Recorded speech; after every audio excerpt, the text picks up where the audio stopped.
Assalamualaikum warahmatullahi wabarakatuh. Di sini saya ingin menjelaskan bagaimana tentang konsep jual beli al-wafa. Sebelumnya saya ingin menegaskan dahulu di dalam Islam terdapat begitu banyak berbagai macam transaksi muamalah yang dapat memudahkan untuk memenuhi kebutuhan umat Islam itu sendiri.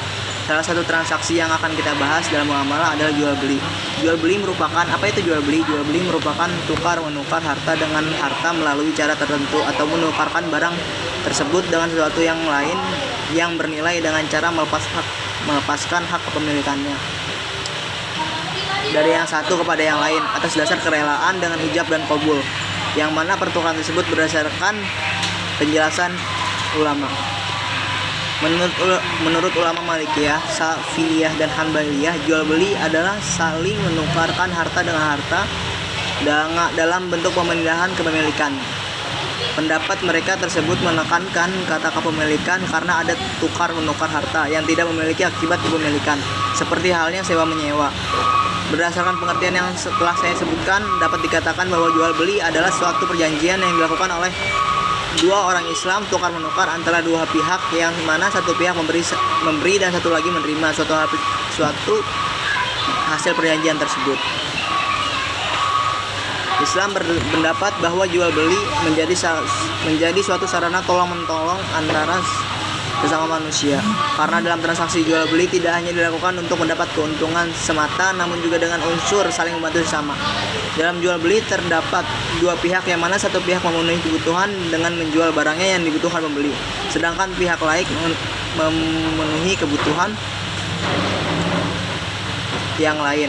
Oleh karena itu, kedua hal tersebut menguntungkan bagi sama-sama pihak. Penjual mendapatkan keuntungan dari barang yang dijual dan pembeli mendapatkan keuntungan dari yang dibelinya.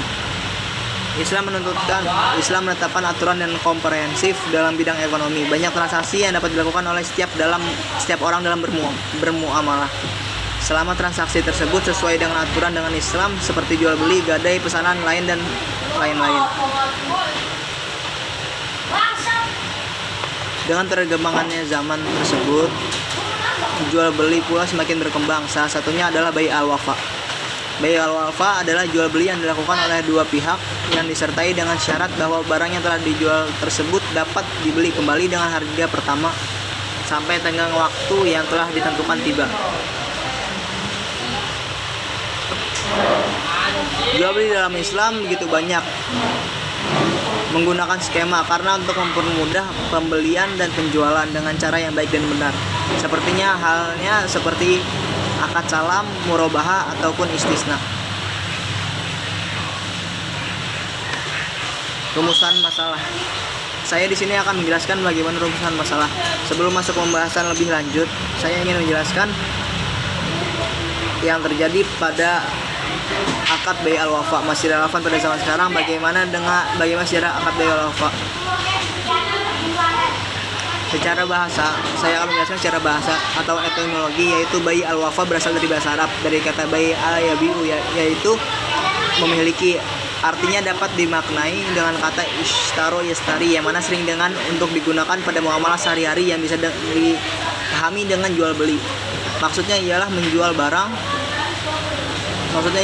barang, sedangkan beli adalah karena terdapat berbagai macam akad jual beli.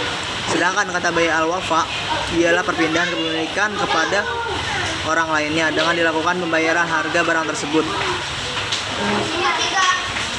Dan adapun al-ishtara, penerimaan yang telah dijual. Beli merupakan isim masdar dengan bahasa Arab yang memiliki dua arti, yaitu memiliki dan membeli.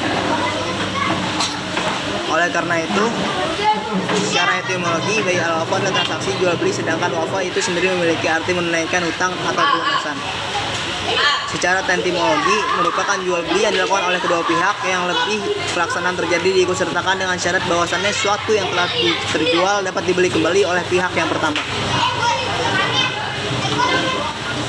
Di sini bakal dijelaskan ada kenapa bai al-wafa itu bisa ada. Bai al-wafa itu ada ketika pada saat itu, di saat desakan ekonomi, sementara yang mempunyai modal ataupun bagi orang-orang yang kaya kurang puas apabila jika meminjamkan doang, maka mereka membuat kesepakatan, maka terciptalah akad bai al-wafa tersebut. Mungkin sekian dari saya. Assalamualaikum warahmatullahi wabarakatuh.